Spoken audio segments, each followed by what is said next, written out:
வணக்கம் வெற்றியாளர்களே! இன்னைக்கு இந்த வீடியோல யார பத்தி பார்க்க போறோம் அப்டின்னா, நில உரிமை போராளி அப்படின்னு அழைக்கக்கூடிய கிருஷ்ணம்மாள் ஜெகநாதன் அவர்கள பத்தி பார்க்க போறோம். ஏன் அவர்கள பத்தி பார்க்க போறோம் அப்டின்னா, அவர்களுடைய 100வது பிறந்த நாள இந்த வருடம் 2026ல ஜூன் மாதம் 16ஆம் தேதி கொண்டாடுறாரு. ஓகேவா? அதனால அவர் கரண்ட் அஃபேர்ல இடம்பெற்றுருவாரு. அது மட்டும் இல்லாம தமிழ்நாட்டின் வரலாறு மற்றும் பண்பாடு மற்றும் சமூக அரசியல் இயக்கங்கள் அப்படின்னு யூனிட் 7ல இருக்கக்கூடிய பகுதியில இவர் இருக்காரு. ஏன்னா பெண்களின் ஆளுமை, விடுதலை போராட்டத்தில் பெண்களின் பங்கு இதில இவர் இடம்பெறாரு. தமிழக வளர்ச்சி நிர்வாகம் அப்படின்றதுல நில சீர்திருத்தங்கள், அ பூமிதான இயக்கம், சர்வோதய இயக்கம் இந்த மாரி இயக்கங்கள்ல தமிழக வளர்ச்சி நிர்வாகம், இந்திய தேசிய இயக்கம் இதெல்லாம் பங்கெடுக்கிறாங்க. அதனால ஒரு சிலபஸ்ல ஒரு மோஸ்ட்லி நிறையா இத கவர் பண்ணக்கூடிய ஒரு நபர். நடப்பு நிகழ்வுகளா இருக்கட்டும். அதனால இவர் ரொம்ப முக்கியமான ஒரு நபர். இவர பத்தி நம்ம தெளிவா பார்க்க போறோம். ஃபுல்ஃபில்லா பார்க்க போறோம். ஸ்கூல் புக் மட்டும் இல்ல, எல்லா விஷயங்களையும் பார்க்க போறோம். வாங்க வீடியோக்குள்ள போலாம். இப்போதான் நம்ம சேனல் ஃபர்ஸ்ட் டைம் வரீங்கன்னா மறந்துடாம நம்ம சேனலை சப்ஸ்கிரைப் பண்ணிட்டு வீடியோக்குள்ள வாங்க போகலாம். இதுக்கான பிடிஎஃப் நான் டிஸ்கிரிப்ஷனில் கொடுத்துருக்கேன், எடுத்து.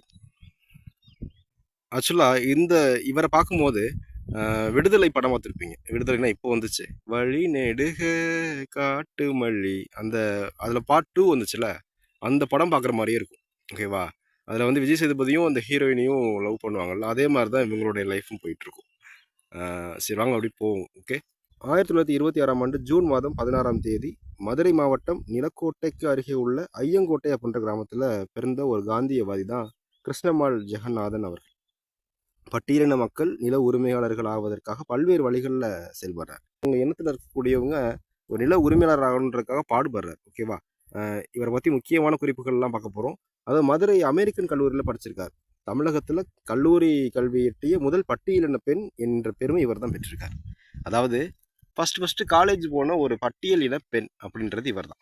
முதல்ல மருத்துவம் படித்தது முத்துலட்சுமி ரெட்டி அப்படின்னு படிக்கிற மாதிரி முதல்ல கல்லூரி படிப்பை எட்டின ஒரு பட்டியலின பெண் வந்து கிருஷ்ணம்மாள் ஜெயகாந்தன் அவர்கள் அப்படின்ற பெருமைக்குரியவர் இவர் தான். 1946 காந்தி மதுரைக்கு வந்தபோது அவருடைய கொள்கைகளால் ஈர்க்கப்பட்டு பின்னர் சர்வோதய இயக்கத்தில் இணைந்தார். அதாவது காந்தியடிகள் மதுரைக்கு வந்துட்டு திரும்பி ரிட்டனாக போகிறார். போயிட்டு 1948 ஜனவரி 30 கோட்ஸே அவரை சுட்டு இறந்துடுறாரு. அவர் இறந்ததுக்கு அப்புறமா தான் சர்வோதய இயக்கமே தொடங்குறாங்க. ஆக்சுவலாக சர்வோதய இயக்கம் அப்படின்றது 1948 தொடங்கப்பட்ட ஒரு இயக்கம். அதாவது காந்தியடிகள் 1948 ஜனவரி 30 சுட்டு கொண்டுறாங்க. அதுக்கடுத்து வருதால ஒரு மீட்டிங் போட்டு பேசுகிறாங்க. அதாவது காந்தியோடைய சீடர்கள் எல்லாம் பேசுகிறாங்க. சீடர்கள், காந்தியவாதிகள் எல்லாம் பேசுகிறாங்க. அப்போ தான் வினோபாவை வந்து இந்த இயக்கத்தை 1948 தொடங்குறாரு. ஓகே. சர்வோதயா இயக்கம் பற்றி தெளிவாக ஒரு பார்த்துருவோம். ஓகேவா? சர்வோதயா தினம் அப்படின்னு ஒரு தினத்தை நம்ம கூப்பிட்டுருக்கோம். அதாவது ஜனவரி 30ஆம் தேதி காந்தியடிகள் மறைந்த தினத்தை தான் அப்படி கடைபிடிக்கும். அனைவருக்கும் விடியல் என்ற பொருள் ஜான் ரஸ்கி எழுதிய அன்டு தி லாஸ்ட் அப்படின்ற புத்தகத்தில் மகாத்மா காந்தி படிக்கிறாரு. அதன் சாராம்சத்தை தமிழில் சர்வோதயம் அப்படின்னு அவர் அழைக்கிறார். ஜான் ரஸ்கி அவர்கள் எழுதிய அந்த புத்தகம் அன்டு தி லாஸ்ட் அப்படின்ற புத்தகத்தில் இருந்து தான் இந்த சர்வோதயம் அப்படின்ற ஒரு எண்ணமே வந்து காந்தி அவர்களுக்கு உதயமாகும். ஓகேவா? இதனால வந்து எந்த புத்தகத்திலிருந்து காந்தி அவர்கள் சர்வோதயம் அப்படின்ற வார்த்தையை பயன்படுத்துறாரு அப்படின்றதெல்லாம் கேட்டாங்கன்னா தெரிஞ்சுக்கணும். ஓகேவா? அடுத்து காந்தியடிகள் மறைவிற்கு பிறகு 1948ஆம் ஆண்டு மார்ச் மாதம் அதிகாரப்பூர்வமாக ஒரு இயக்கம் உருவாக்குது. அதுதான் சர்வோதய இயக்கம். அதில் காந்தியடிகள் முதன்மை சீடராக இருந்த ஆச்சாரிய வினோபாவே ஆவார். இவருக்கு உறுதுணையாக இருந்தவர் வந்து ஜெயபிரகாஷ் நாராயணன் தான் பொருளாதாரத்தில் சர்வோதய திட்டம் அப்படின்னு ஒரு திட்டத்தை 1950 உருவாக்குவார். இவங்க எல்லாமே காந்தியோடைய சீடராகவும் காந்திக்கு உறுதுணையாக இருந்தவங்க. ஓகேவா? மற்றும் காந்தியவாதிகளும் இதில் பணியாற்றிருக்காங்க சர்வோதய இயக்கத்தில். அது ஆக்சுவலாக பூமிதான இயக்கம் அப்படின்னு சொல்லக்கூடிய அந்த இயக்கமே சர்வோதய இயக்கத்தில் ஒரு பகுதியாக தான் 1951 வினோபாவை அவர்கள் தொடங்குறாங்க. ஆக்சுவலாக பூமிதான இயக்கம் அப்படின்றது தொடங்கப்பட்ட இடம் வந்து ஆந்திர பிரதேசம், இப்போ வந்து தெலுங்கானாவை பிரிச்சுட்டாங்க. தெலுங்கானாவில் உள்ள பேச்சியம்பள்ளி அப்படின்ற கிராமத்தை தொடங்குறாங்க. அப்போதைக்கு அங்கிருந்த ஒரு நிலக்கிழார் ஒருத்தர், அவர் பேர் ராமச்சந்திர ரெட்டின்னு நினைக்கிறேன். நம்ம போன வீடியோவில் ஒரு வீடியோ சொல்லியிருந்தோம், அவர் நிலச்சீர்திருத்தம் அப்படின்னு பேசணுமோ சொல்லியிருந்தேன். அவர் தான் ஃபஸ்ட்டு வந்து தன்னுடைய 100 ஏக்கர் நிலத்தை வந்து இந்த இதுக்கு கொடுத்து வந்து உதவுறார். ஃபஸ்ட்டு ஸ்டார்ட் பண்ணுறாரு, தொடக்கப்புள்ளி வைக்கிறார். தெரிஞ்சுக்கோங்க. ஆக்சுவலாக 51 தொடங்குறாங்க. இவர் வந்து நடைபயணமாக ஒவ்வொரு ஊராக போயிட்டுருக்காரு. பூமிதான இயக்கம்னாலே நடைபயணமாக ஒவ்வொரு ஊராக போய் அங்கே இருக்கக்கூடிய நிலம் அதிகமாக வச்சுருக்கவங்கள்ட்ட பேசி, உங்கள் நிலத்தில் 6ல் 1 பங்கை நீங்கள் அங்கே இருக்கக்கூடிய மக்களுக்கு கொடுங்க அப்படி பேசி அந்த நிலத்தை வாங்கி கொடுக்கக்கூடிய இயக்கம் தான். இப்படி ஒரு நடந்து போயிட்டு இருக்கும்போது 1952 இவர் நடைபயணமாக மதுரை வரார். தமிழகத்துக்கு மதுரை வராரு. அப்போ தான் இவங்க கிருஷ்ணம்மாள் இணைந்து செயல்படுறாங்க. கீழே பார்ப்போம், அப்படியே வாங்க போகலாம். விடுதலை போராட்டம் இவரையும் காந்தியவாதியுமான சங்கரலிங்கம் ஜெகநாதனையும் இணைத்தது. அதாவது இந்த விடுதலை மூவின்னு சொன்னேன்னா உங்கள்கிட்டனா விடுதலை பார்ட் 2 அதில் எப்படி வருதோ அவங்க மாதிரி லவ் பண்ணுறாங்க. அதாவது ஒரு போராட்டங்கள் போயிட்டு இருக்கும் போதே இவங்க லவ் வருது. ஓகேவா? அப்புறமா இவங்க என்ன சொல்கிறாங்கன்னா ஒரு முடிவு எடுக்கிறாங்க. இந்தியா விடுதலை பெற்ற பிறகுதான் திருமணம் என்று முடிவெடுத்து அதை நிறைவேற்றிய லட்சிய தம்பதின்னு இவர். ஆக்சுவலாக அவங்க லவ் பண்ணாலுமே 1947 இந்தியா சுதந்திரம் அடைஞ்சதுக்கு அடுத்து அவங்க கல்யாணம் பண்ணிக்கிறாங்க. ஓகேவா? இவங்க இன்னும் உயிரோட தான் இருக்காங்க, வாழ்ந்துக்கிட்டு இருக்காங்க. இவரோட ஹஸ்பண்ட் தான் இப்போ 2013 இறந்து போயிட்டாங்க. ஓகே. காந்தியின் ஆன்மீக குருவாக வினோபாவே 1952 தமிழகத்தில் பூமிதான இயக்கம். ஓகே, நான் சொன்னேன் 51 தொடங்குறாங்க, பேச்சியம்பள்ளி தெலுங்கானாவில். 52 தான் தமிழகம் வராங்க. ஓகேவா? அந்த பாத யாத்திரையில் தங்கள் நிலத்தில் 1/6 பங்கை நிலமற்றவருக்கு தர வலியுறுத்தி நில உடைமையாளர்களை சந்திக்கும் யாத்திரையில் கிருஷ்ணம்மாள் பங்கேற்கிறார். அவ்வாறு 1953 முதல் 1967 வரை ஆயிரக்கணக்கான ஏக்கர் நிலம் பெறப்பட்டு நில உடைமையாளர்களிடமிருந்து பெறப்பட்டு ஆயிரக்கணக்கான ஏழைகளுக்கு கொடுக்கப்பட்டது. ஓகேவா? கீழ்வெண்மணி சம்பவம் தஞ்சாவூர்னு போட்டிருப்பாங்க, ஆனால் இப்போதைக்கு அந்த ஊர் வந்து நாகப்பட்டினத்தில் இருக்குது. ஓகேவா? ஒரு நிமிஷம். கீழ்வெண்மணி சம்பவம் 1968 டிசம்பர் 25 நடந்த சம்பவம்.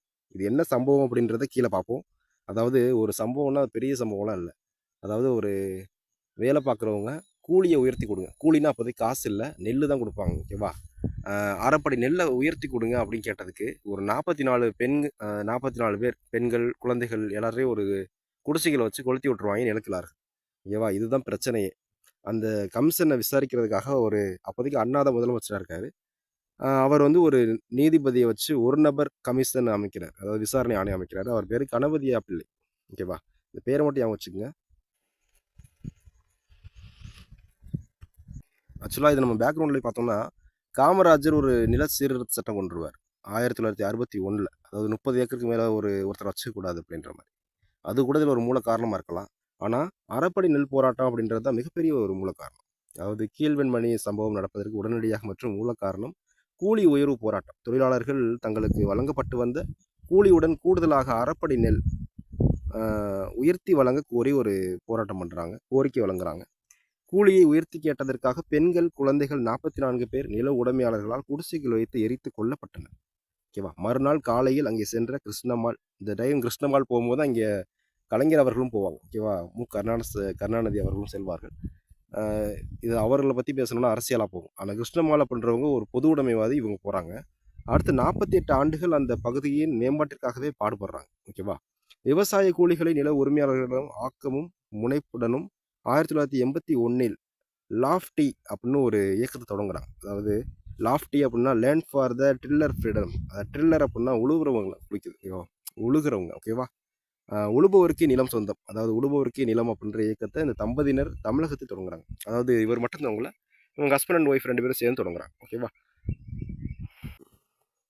ஏழைகள் நிலத்தை வாங்குவதற்கு ஏதுவாக கடன் உதவி வழங்கு தரும் கூட்டுறவு அமைப்பாகவும் லாஃப்டி செயல்படுகிறது. அதாவது இந்த இயக்கம் வந்து நிலத்தை மட்டும் பெற்றுக் கொடுக்கல, அதாவது நிலம் வாங்கிட்டு அந்த விவசாயம் பண்ணுறவங்களுக்கு கடன் எதுவும் உதவி என்ன கூட ஒரு கூட்டுறவு அமைப்பாகவும் இது செயல்படுது. ஓகேவா? தமிழகத்தில் 15,000 ஏக்கர் நிலம் ஏழைகளுக்கு போய் சேர இந்த இயக்கம் உதவுகிறது. ஓகேவா? 15,000 ஏக்கர் நிலம் அப்படின்றது எவ்வளோ பெரிய விஷயம். இந்த இயக்கம் எவ்வளோ சிறப்பாக செயல்பட்டு இருக்குன்றதை பார்த்துக்கங்க. அடுத்தது 2வது போராட்டம் இறால் பண்ணைக்கு எதிராக சத்தியாகிரக போராட்டம். இந்த போராட்டமும் பேசக்கூடிய ஒரு பொருள் தான். இந்த போராட்டத்தில் அவங்க வெற்றி அடைஞ்சது மிகப்பெரிய ஒரு விஷயம். ஓகேவா?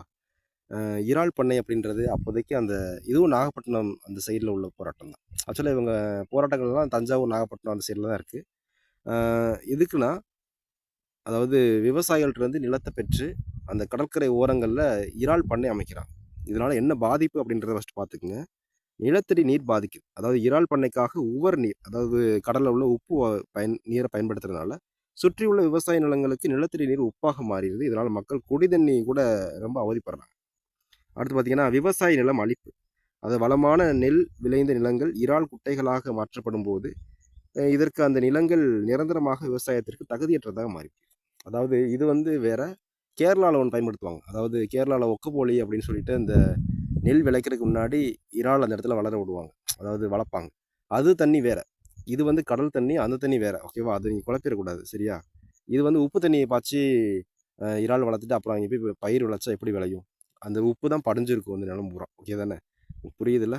சுற்றுச்சூழல் சீர்கேடு. பண்ணைகளிலிருந்து வெளியேற்றப்பட்ட கழிவுநீர் கடலோர சுற்றுச்சூழலை, அலையாத்தி காடுகளை பாதிக்குது. அதாவது பண்ணையிலேருந்து வெளியேற்றக்கூடிய கழிவுநீர் அந்த சுற்றி இருக்கக்கூடிய அலையாத்தி காடுகளை பாதிக்குது அப்படின்னு சொல்கிறாங்க. வாழ்வாதார இழப்பு. நிலமற்ற விவசாயிகள், தொழிலாளர்கள் தங்கள் வேலைவாய்ப்பை இழக்கிறாங்க. அதாவது விவசாயிகளுக்கு தெரிஞ்சது விவசாயம் அப்படின்றப்போ, நிலமற்ற விவசாயிகள் வந்து ஒரு இடத்துல விவசாயம் இருந்துச்சுன்னா இவங்க வேலை பார்ப்பாங்க. விவசாயம் இல்லை, அங்கே இறால் தான் வளர்க்குறாங்கன்றப்போ அப்போ அந்த இதில் வேலைகள் இல்லாமல் போயிருக்கு, வேலைவாய்ப்பை இழக்கிறாங்க. இந்த அச்சுறுத்தல்களை கண்டு அஞ்சாத கிருஷ்ணம்மாள் மற்றும் சங்கரலிங்கம் ஜெகநாதன் ஆகியோர் சத்தியாகிரக முறையில் போராட்டத்தை தொடங்குறாங்க. அதாவது தம்பதியினர் 2 பேருமே உட்காந்து சத்தியாகிரக போராட்டம் தொடங்குறாங்க அமைதியான முறையில். கிராமப்புற விழிப்புணர்வு பண்ணுறாங்க. அதாவது கிராமமாக சென்று இறால் பண்ணைகளால் ஏற்படும் ஆபத்துகளை குறித்து மக்களிடம் விழிப்புணர்வு ஏற்படுத்துறாங்க. இறால் பண்ணைகள் வளர்க்கறனால இவ்வளோ ஆபத்து இருக்குது அப்படின்னு விழிப்புணர்வு ஏற்படுத்துறாங்க. அகிம்சை போராட்டங்கள், பண்ணைகளை முற்றுகையிடுதல், உண்ணாவிரதம் இருத்தல் போன்ற காந்திய வழிமுறை போராட்டங்கள் நடத்தின. இதற்காக அவர்கள் பலமுறை சிறைக்கு சென்றிருக்கிறார்கள். சட்ட போராட்டம். இந்த போராட்டம் தெருக்களோடு நின்றுவிடவில்லை, நீதிமன்றத்திற்கு சென்றது. அதாவது இந்த போராட்டங்கள்லாம் தெருக்களோடைய போராட்டம் நிற்கல, நீதிமன்றத்துக்கு போகுது. ஓகேவா? இவர்களது தொடர் போராட்டத்தின் விளைவாக உச்சநீதிமன்றம் இந்த விவகாரத்தில் தலையிட்டு 1996ஆம் ஆண்டு உச்சநீதிமன்றம் வழங்கிய வரலாற்று சீர்ப்பு தீர்ப்பில் கடலோர பகுதிகளில் சுற்றுச்சூழலை பாதிக்கும் வகையில் அமைக்கப்பட்டுள்ள இறால் பண்ணைகளுக்கு தடை விதித்துச்சு. ஓகேவா? இது கிருஷ்ணம்மாள் ஜெயகாந்தன் தம்பதியை அசைக்க முடியாத அகிம்சை போராட்டத்துக்கு கிடைத்த மாபெரும் வெற்றி. ஆக்சுவலாக தடை விதிச்சதுன்றது ஒரு மிகப்பெரிய வெற்றி தானே இவங்களுக்கு. லாப்டி உறுப்பினருடன் சேர்ந்து இவர் அகிம்சை வழியில் போராட்டத்தை தொடர்ந்தார். இந்திய தேசிய சுற்றுச்சூழல் பொறியியல் நிறுவனம் இதில் தலையிட்டு ஆய்வு செய்யும்படி உச்சநீதிமன்றம் உத்தரவிடுமாறு போராட்டம் தொடர்ந்து. இது வந்து நியூஸ் வந்து இந்த உச்சநீதிமன்ற தீர்ப்புக்கு முன்னாடி உள்ள நியூஸ். ஓகேவா? இந்திய தேசிய சுற்றுச்சூழல் பொறியியல் நிறுவனம் வந்து இதில் தலையிட்டு உச்சநீதிமன்ற தீர்ப்புக்காக போராடுறாங்க. ஓகேவா? அதனால தான் அந்த தீர்ப்பே வந்து கிடச்சிருந்துருக்கு. ஓகேவா? அப்படி அடுத்து போவோம். இப்போ 100வது பிறந்த நாள், இதுதான் முக்கியமான விஷயமே. அதாவது 100வது பிறந்த நாள் 16/6/2026 கொண்டாடுறாங்க. அந்த காலத்தில் பெண்களுக்கு அவ்வளோ தடைகள் இருந்தும் அந்த தடைகளை மீறி அவ்வளோ போராட்டங்கள் நடத்தி தன்னுடைய கணவரோட ஒத்துழைப்போட கணவரோட சேர்ந்தே போராட்டம் நடத்தி எவ்வளோ வெற்றிகளை பாடின அந்த பாட்டியம்மா பார்க்கும்போது ரொம்ப மகிழ்ச்சியாக தான் இருக்குது. 100 வயதை தாண்டுறாங்க அப்படின்றது மிகப்பெரிய விஷயம். ஓகேவா? சரி, ஓகே. இந்திய அரசுகள் வழங்கிய விருதுகளை பார்ப்போம். பத்மபூஷன் விருது. பத்மபூஷன் விருது 2020 ராம்நாத் கோவிந்த் அவர்கள் குடியரசுத் தலைவர் இருக்கும்போது அவர் வழங்குறாங்க. சமூக பணிக்காக இந்திய அரசால் வழங்கப்பட்ட மிக உயரிய விருது. அடுத்து பார்த்தீங்கன்னா பத்மஸ்ரீ விருது. பத்மஸ்ரீ விருது எப்போ வழங்கியிருக்காங்கன்னா 1989 ஆர் வெங்கட்ராமன். ஓகேவா? அவர் வந்து காமராஜர் முதலமைச்சராக இருக்கும்போது கூட தொழில் அமைச்சராக இருப்பார், தொழில்துறை அமைச்சராக. எல்லாம் தமிழகத்தில் உள்ளவர் தான் அவர்.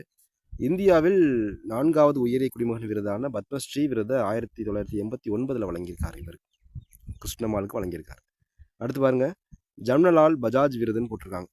இந்த விருதெல்லாம் நான் இப்போ தான் கேள்விப்படுறேன். 1988 ஆக்கப்பூர்வமான பணிக்காக வழங்கப்பட்ட விருது. இதெல்லாம் வந்து இந்தியாவில் வழங்கப்பட்ட விருதுகள். சர்வதேச அயல்நாட்டு விருதுகளும் நிறையா வாங்கியிருக்காங்க, அதையும் பார்த்துருவோம். ஓகேவா? ரைட் லைவ்வுட் விருது. ஓகேவா? லைவ்வுட் விருதுன்றது 2008 கொடுத்துருக்காங்க. இதனை மாற்று நோபல் பரிசு என்றும் அழைப்பார்கள். அதாவது நோபல் பரிசுக்கு ஆல்டர்னேட்டிவ் அப்படின்னு சொல்கிறாங்க. ஸ்வீடன் நாட்டை சேர்ந்த இந்த விருது இவரது வாழ்நாள் சமூக பணிக்காக இவருக்கும் இவரது கணவருக்கும் சேர்த்து வழங்கப்பட்டிருக்கு. ஓகேவா? அதாவது ரைட் லைவ்வுட் விருது அப்படின்றது 2008 கொடுத்துருக்காங்க. ஸ்வீடன் நாட்டிலேருந்து கொடுத்துருக்காங்க. இவருக்கும் இவரோட கணவருக்கும் சேர்த்து கொடுத்துருக்காங்க. இது வந்து மாற்று நோபல் பரிசு அப்படின்னு சொல்கிறாங்க. அவ்வளோதான், முடிஞ்சு. ரைட்டு. அடுத்து போவோம். ஓபஸ் பரிசு. ஓபஸ் பரிசுன்றதும் 2008 தான். ஓகேவா? அமெரிக்காவின் சியாட்டில் பல்கலைக்கழகம் வழங்கிய இந்த விருது வறுமை ஒழிப்பு மற்றும் சமூக நீதிக்காக போராடுபவர்களுக்கு வழங்கப்படக்கூடிய ஒரு விருது. அடுத்து சமிட் ஃபவுண்டேஷன் விருது. சமிட் ஃபவுண்டேஷன் விருதுன்றது 1999 கொடுத்துட்டாங்க. சுவிட்சர்லாந்து